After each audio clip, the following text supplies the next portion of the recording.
Claire Bennett stood barefoot on the icy front porch with one arm wrapped around her 1-year-old daughter, Emma, and the other gripping 2 overstuffed trash bags.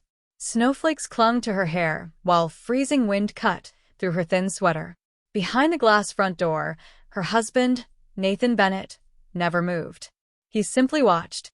His mother, Grace, stepped forward with cold certainty. Without a word, she turned the deadbolt. The sound echoed louder than the winter wind.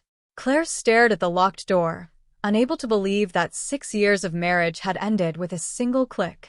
Inside the living room, another woman laughed softly. Sophia Carter stood beside the Christmas tree wearing fuzzy slippers Claire herself had bought only weeks earlier. A wrapped gift rested in Sophia's hands, and Nathan reached over to help her place it beneath the tree as though nothing unusual had happened. Emma began crying, frightened by the cold. Claire hugged her tighter, trying to shield her tiny face from the snow. She looked back one final time, hoping Nathan would open the door, apologize, or at least come outside for his daughter. He never did. With shaking hands, Claire carried the bags to her aging sedan. The heater barely worked, and the windshield fogged almost immediately. She drove through quiet streets decorated with glowing Christmas lights, while tears blurred the road ahead. Every cheerful house felt like a reminder that somewhere families were exchanging gifts while hers had fallen apart. 40 minutes later, she pulled into the driveway of the small brick home where she had grown up. The porch light switched on before she reached the steps. Her father, Harold Mitchell, opened the door, wearing an old flannel shirt and reading glasses. His eyes moved from Claire's soaked clothes to Emma's trembling little body, then to the trash bags sitting beside the car. He picked up his granddaughter first, wrapped her in a warm blanket, and carried her inside. Only after Emma stopped crying did Harold return to the kitchen. He poured Claire a cup of hot tea, sat across from her, and quietly asked one question. What happened? Claire lowered her eyes. He chose someone else. Claire held the mug between both hands, but the heat barely reached her fingers. Her father sat across from her, without rushing a single word out of her mouth. That was Harold's way. He never demanded pain before someone was ready to speak it. It started small, Claire said. Nathan used to call when he was running late. Then he stopped calling. He used to kiss Emma goodnight before checking his emails. Then the emails came first. He used to ask Claire how her day had been. Then he only asked why the laundry was still unfolded or why dinner tasted different. For a long time, Claire explained it away. Nathan was busy. Nathan was stressed. Nathan carried a lot of pressure at work. That was what people did when love started hurting. They searched for softer explanations because the truth was too sharp to hold. Then Grace moved in after a minor surgery. It was supposed to be for 3 weeks. 3 weeks became 3 months. Grace criticized the way Claire dressed Emma, the way she cooked soup, the way she folded towels, even the way she laughed too loudly when she was nervous. At first, Nathan stayed silent. Then silence became agreement. One night, Grace said Claire had let herself go since becoming a mother. Claire waited for Nathan to defend her. He looked down at his plate and said, "Mom is only trying to help." That sentence hurt more than shouting would have. Claire paused and wiped her cheek. Harold still said nothing. "Tonight," she continued, "Nathan brought Sophia home. He said she was staying for Christmas. Grace told me to pack because the marriage was already over." Claire's voice broke. "I asked where Emma and I were supposed to go." Harold's jaw tightened, but his voice stayed calm. "What did Nathan say?" "Nothing." His mother answered for him. She said anywhere but here. The kitchen became painfully quiet. Harold looked toward the living room where Emma slept beneath a quilt. Then he asked, "Do you still want this marriage?" Claire thought about 6 years, the wedding photos, the promises, the baby sleeping in the next room. Then she remembered Nathan watching from behind warm glass while Emma cried in the snow. "No," she whispered. "I don't." Christmas morning arrived quietly. Claire woke to the smell of fresh coffee and cinnamon pancakes. For a brief moment, she forgot everything that had happened. Then she saw the familiar ceiling of her childhood bedroom and remembered she was no longer waking up in the home she had built with Nathan. Downstairs, Emma happily tapped a spoon against her high chair while Harold flipped pancakes as though keeping breakfast normal was the most important job in the world. Children, Claire realized, did not need perfect lives. They needed safe ones. After breakfast, Harold carried 2 coffee mugs into his home office.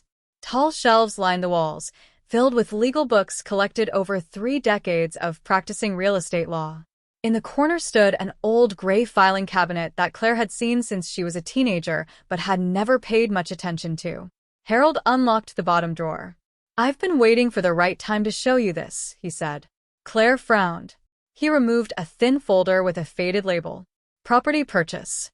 6 years ago. Claire immediately recognized the date. The day she and Nathan had purchased their first home. "We never could have afforded the down payment without you," she said quietly. Harold nodded. "I know. I always believed you gave us that money as a gift." "I never said it was a gift." Claire looked confused. "You called it help." "It was help," Harold replied. "Just not the kind Nathan assumed." He carefully spread several documents across the desk. Every signature had been notarized. Every page carried official recording stamps. Every clause had been reviewed by attorneys before closing. Claire recognized her own signature. Nathan's signature appeared beside it on every page. Harold pointed to one paragraph. "The down payment remained my secured financial investment until the property was sold or refinanced." Claire slowly looked up. "So, you still have a legal interest in the house?" "Yes." She stared at him in disbelief. Harold turned one more page. "There is another clause." Claire leaned closer. "If the marriage ended because one spouse intentionally abandoned the relationship or engaged in serious misconduct that directly caused the marriage to fail, my investment would be repaid in full before any remaining equity could be divided." The room fell completely silent. Claire read the paragraph again, then a third time. "It was all here?" Harold nodded. "Every word." "Nathan signed this?" "He signed every single page." Claire slowly closed the folder. "He never read it." Harold gave a small, knowing smile. "Some people think signing a document is the same as understanding it." For the first time since Christmas Eve, Claire realized something important. Nathan had no idea the future he believed he owned had already been protected years before. Christmas afternoon felt strangely peaceful inside Harold's house. Emma crawled across the living room floor, laughing as wooden blocks toppled around her. Claire smiled every time she heard that little laugh. Less than 24 hours earlier, she had believed her daughter's world had been destroyed. Now she understood something different. Children recover quickly when they know someone will always protect them. Her phone vibrated. One notification after another appeared. Nathan had posted Christmas photos. Claire hesitated before opening them. There is Sophia standing beside the fireplace, wearing a bright red sweater. Grace stood next to her with one arm around Sophia's shoulders, as if welcoming a new daughter into the family. Nathan smiled in every picture. The final photo hurt the most. Sophia was sitting in Claire's favorite chair, holding Emma's unopened Christmas gift. The caption read, "Finally spending Christmas with the people who truly appreciate family." Within minutes, the comments appeared. "Beautiful couple. So happy for both of you. You deserve happiness." Nobody knew the truth. A few mutual friends privately messaged Claire asking where she and Emma were. She typed a response. Deleted it. Typed another. Deleted that one too. Harold noticed her staring at the phone. "You want to defend yourself?" Claire nodded. "I want everyone to know what they did." Harold gently placed his coffee cup on the table. "The truth has its own schedule." She looked at him. "That doesn't seem fair." "It isn't." He leaned back calmly. "But people who keep talking usually reveal more than they intend." Claire slowly placed the phone face down. Instead of arguing online, she called a divorce attorney recommended by one of Harold's longtime colleagues. She forwarded screenshots, saved every message, downloaded every social media post, every text Nathan sent, every email, every photograph. No emotional replies. No accusations. Just evidence. 3 days later, Nathan finally sent his first message. "I hope we can keep this simple." Claire read it once before forwarding it directly to her attorney without adding a single word. Across town, Nathan celebrated, as though the future already belonged to him. He believed Claire was too heartbroken to fight. He believed silence meant surrender. He never considered that silence could also be preparation. And while he celebrated his victory, the foundation beneath his feet was already beginning to crack. Friday morning arrived with gray skies and freezing rain. Harold adjusted his tie, picked up a neatly organized leather briefcase, and headed toward his downtown law office. Claire offered to go with him, but he gently shook his head. "Today isn't about emotions," he said. "It's about documents." Claire stayed home with Emma, checking the clock every few minutes while trying to distract herself with chores that did not need doing. Across town, Nathan entered the conference room wearing an expensive charcoal suit and the confident smile of a man who believed the outcome had already been decided. His attorney began the meeting with practiced confidence. "My client hopes we can resolve this efficiently. He is willing to offer Claire a fair settlement so both parties can move forward." Harold listened without interruption. When the attorney finished speaking, Harold calmly slid a certified folder across the polished table. "I'd appreciate it if everyone reviewed the original property agreement before we continue." Nathan barely glanced at the documents. "I signed those years ago." "So, you remember them well?" Harold asked politely. Nathan shrugged. "They're standard closing papers." The attorney opened the folder. He skimmed the first page, then the second. His expression remained calm. By the fourth page, his eyebrows slowly pulled together. He stopped reading. The room became noticeably quieter. Nathan looked over. "What is it?" The attorney didn't answer. Instead, he continued reading every line much more carefully than before. Finally, he removed his glasses and rubbed his forehead. "When was the last time you actually read these documents?" Nathan laughed. "I didn't need to. They're just paperwork." The attorney slowly turned the agreement toward him. "I wish you had." Nathan's smile disappeared. "What are you talking about?" The attorney pointed to the investment clause. "This down payment wasn't recorded as a gift." Nathan frowned. "So, it was recorded as a secured investment." He continued reading. "If the marriage ended because of your intentional misconduct, Mr. Mitchell's investment must be fully repaid before any remaining equity is divided." Nathan stared at the page. "That's impossible." Harold folded his hands. "Everything was disclosed during closing." "You tricked me." Harold calmly met his eyes. No. "You signed every page voluntarily. You had your own attorney. You had every opportunity to ask questions. The law cannot protect someone from choosing not to read." For the first time since Christmas Eve, Nathan looked genuinely afraid. The house he believed belonged entirely to him suddenly felt very different. And he realized the most expensive mistake he had ever made was one he signed with his own name. Monday morning began with another phone call from Nathan. Claire watched his name flash across the screen until the call ended. A voicemail followed. Then a text. "Can we please talk like adults?" She didn't answer. Instead, she forwarded every message to her attorney before setting her phone aside. Harold noticed. "You didn't even listen to the voicemail." "I don't need to." He smiled. "Good. Every choice leaves a trail. Let him decide what kind of trail he wants to leave." Nathan wasn't the only person beginning to panic. Sophia had started asking questions. She wanted to know why the attorney meeting had lasted longer than expected. Why Nathan suddenly spent every evening reading mortgage documents. Why? He stopped talking about renovating the house. Most importantly, why he looked worried every time the mail arrived. Nathan insisted everything was under control. The confidence in his voice sounded rehearsed, even to himself.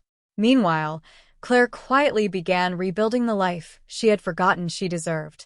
She reopened her old LinkedIn profile, updated 6 years of missing work history, contacted former colleagues she had not spoken to since Emma was born. One replied within an hour. "We've actually been looking for someone with your experience." 2 days later, Claire sat inside a small marketing agency for her first interview. The office was modest. The salary wasn't extraordinary. But when the hiring manager smiled and said, "We'd love to have you on the team," something inside Claire finally loosened. Driving home, she realized it was the first decision she had made entirely for herself in years. That evening, she placed the employment offer on the kitchen table. Harold looked at it without saying a word. "I forgot I was good at something besides taking care of everyone else," Claire admitted. Her father gently pushed the paper back toward her. "You never forgot. You were simply too busy carrying people who never appreciated the weight." Those words stayed with her all night. Healing, she realized, rarely arrived all at once. It arrived in ordinary moments. The first paycheck. The first peaceful night's sleep. The first morning, without checking whether someone else approved of your choices. A week later, Claire walked into her new office carrying nothing but a laptop and quiet determination. For the first time since Christmas Eve, her smile came naturally. It wasn't because her problems had disappeared. It was because she had finally stopped allowing them to define who she was. 3 weeks later, Claire received a call from her attorney. "We've obtained additional evidence." Her stomach tightened. "What kind of evidence?" "Security camera footage from your former neighborhood." Claire froze. She had almost forgotten that several houses across the street had outdoor surveillance cameras facing the roadway. The following afternoon, she sat inside her attorney's office while the video began playing. There was no sound. There didn't need to be. The first image showed the front door opening. Grace walked outside carrying 2 black trash bags. She placed them on the porch without hesitation. A few seconds later, Claire appeared holding Emma tightly against her chest. Even through the grainy recording, the exhaustion on her face was impossible to miss. Snow drifted steadily across the yard. Emma reached one tiny hand toward the house. The front door remained open. Nathan stood just inside. Warm light spilled onto the porch. He never stepped outside. He never reached for his daughter. He never stopped his mother. Claire covered her mouth. She had remembered the night countless times. Watching it happen again somehow hurt even more. Her attorney quietly paused the recording. Sometimes memory softens painful moments. Claire nodded slowly. Video doesn't. Harold placed a reassuring hand on her shoulder. The camera recorded more than actions. She looked at him. It recorded choices. Nobody argued with that. The footage showed exactly what every person decided to do. Grace chose to force a mother and child into freezing weather. Nathan chose to remain inside. Claire chose to protect Emma. Those choices required no explanation. The court accepted the recording as evidence. Not because anyone had committed a dramatic crime, because it revealed something much more important: judgment, responsibility, Character. A few days later, Nathan requested additional parenting time. His attorney insisted he loved his daughter. Claire never questioned that. Love, she had learned, could exist without courage. The judge would have to decide whether love alone was enough. As they left the courthouse after another preliminary hearing, Claire looked at her father. "Do you think he'll finally understand what he did?" Harold watched the gray winter sky for a long moment. "I think he'll understand what he lost." He paused before quietly adding, "Those are not always the same thing." The final hearing was now only days away. For the first time, Claire no longer feared walking into that courtroom. The truth had already walked in before she ever would. The courthouse felt strangely quiet on the morning of the final hearing. Rain tapped softly against the tall windows as Claire walked through the security checkpoint holding a folder that contained months of evidence. Harold walked beside her carrying nothing but a worn leather briefcase he had owned for years. Neither of them spoke. There was nothing left to rehearse. Nathan was already waiting outside the courtroom. His expensive confidence had disappeared. Dark circles rested beneath his eyes, and the perfectly pressed suits he once wore now seemed unable to hide the exhaustion on his face. For just a second, his eyes met Claire's. She saw regret, but she also saw something else. Someone finally realizing that consequences had become real. Inside the courtroom, the judge carefully reviewed every document before anyone spoke. The original property agreement, financial records, emails, text messages, photographs, the neighborhood security footage. Nothing had been exaggerated. Nothing had been edited. Every piece of evidence told the same story. Nathan's attorney argued respectfully that his client deeply regretted how the marriage had ended and hoped the court would recognize his willingness to move forward. The judge nodded politely. Then she looked directly at Nathan. Do you dispute that your wife and one-year-old daughter were forced to leave the marital home on Christmas Eve? Nathan slowly stood. No, Your Honor. Do you dispute that you were present? No. Do you dispute that you made no attempt to stop it? The silence stretched across the courtroom. Finally, Nathan lowered his head. No. The judge removed her glasses. Infidelity alone does not determine custody. Nathan looked up hopefully. Then the judge continued. But a parent's willingness to protect the physical and emotional well-being of a child is directly relevant to every custody decision this court makes. The room fell completely silent. She then turned to the financial agreement. The original investment contract is valid and fully enforceable. Harold's down payment would be repaid exactly as the signed agreement required. Only after that obligation was satisfied would the remaining equity be divided. Nathan could not keep the house. He would have to sell it. The judge awarded Claire primary residential custody of Emma while granting Nathan structured parenting time that could gradually expand if he consistently demonstrated responsibility and sound judgment. The gavel came down with a single firm sound. Months of uncertainty ended in one quiet moment. Nathan had not lost because someone outsmarted him. He had lost because every decision he made had finally reached its destination. The hallway outside the courtroom was almost empty. Lawyers gathered their files. Families quietly walked toward the elevators. Life continued as though nothing extraordinary had happened. Claire adjusted Emma's little pink coat while Harold waited a respectful distance away, giving his daughter space to breathe. She felt lighter than she had in months. Not because she had won, because the uncertainty was finally over. As she reached the courthouse steps, she heard footsteps behind her. Claire. She turned. Nathan stood several feet away, with his hands buried inside his coat pockets. For the first time since she had met him, he looked unsure of himself. I owe you an apology. Claire waited. I was selfish, he admitted. I kept telling myself I deserved to be happy. I convinced myself that everything would somehow work out. His voice cracked. I never imagined it would end like this. Claire listened quietly. Months earlier, she had dreamed about hearing those words. She had imagined they would erase the pain. Instead, they simply sounded late. I'm glad you finally said them, she replied. But apologies don't change the choices that created this.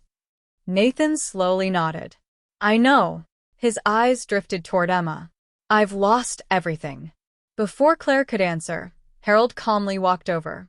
Nathan looked at him with visible embarrassment. I blamed you, he admitted. I thought you were trying to ruin my life. Harold's expression remained gentle.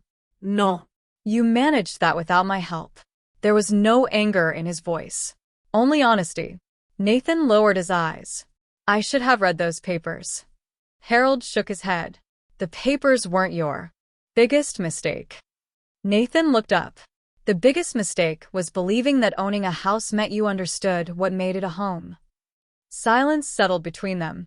Emma reached for Claire's hand and smiled. Nathan watched his daughter for a long moment before quietly stepping backward. I hope one day she'll forgive me. Claire answered softly. That's a decision she'll make for herself. Nathan nodded once. Then he turned and walked down the courthouse steps alone. Claire watched him disappear into the crowd. She expected to feel satisfaction. Instead, she felt something far more valuable. Peace. Not because Nathan had suffered, but because she no longer needed his approval, his apology, or his presence to believe she was enough. 1 year later, Christmas Eve arrived once again.